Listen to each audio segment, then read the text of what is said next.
optimism, energy, anxiety, and knowledge. All three or all four of those are things that I've experienced in the last 3 days at the annual conference for the Saskatchewan School Boards Association.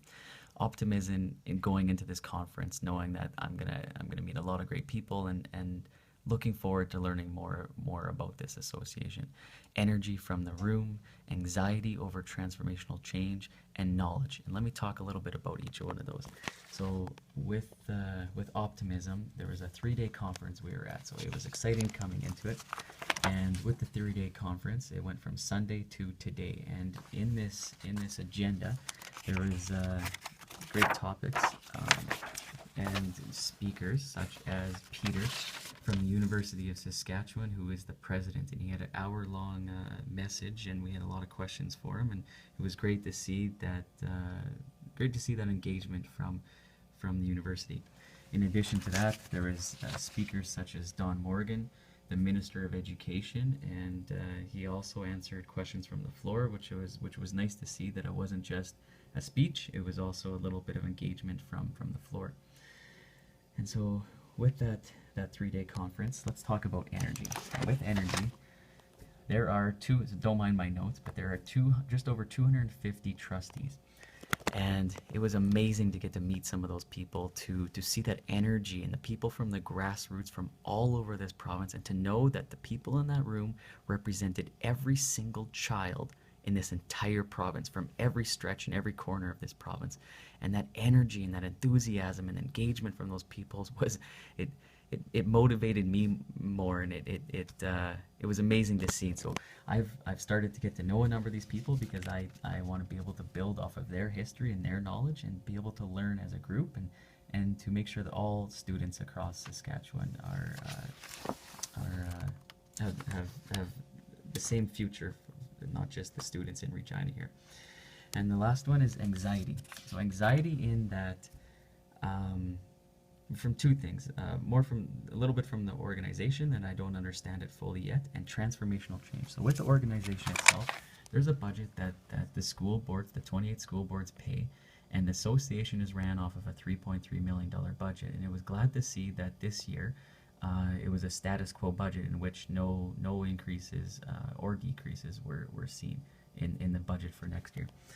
In addition to that, a big part of the meeting is bylaw amendments and resolutions. And so a couple of those I want to highlight, some good ones actually, is mandatory curriculum that is being advocated from the Ministry of Education, in which a mandatory curriculum could be put into every single school to understand and learn about the history of First Nations and Métis people. So that resolution passed with an 80% from the membership, which was really nice to see.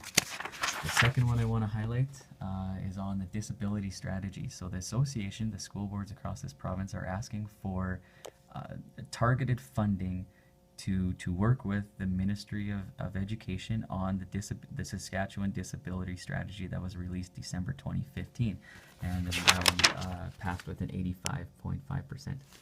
The third one I want to highlight, actually, I want to say a thank you to Catherine Gagne, our chair of the Regina Public School Board, in trusting me and having faith that I could present this. So I was a little nervous, but she allowed me to present this one in front of the membership, and I think I did a relatively good job.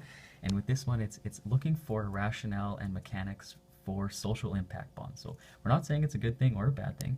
All we're saying is that for the Mother Teresa School in Regina that received a social impact bond, it's the only school in the province that has received this. We just want some understanding and rationale from the Ministry of Education to further understand just some of the background around social impact bonds. And that passed with an 85.2% vote.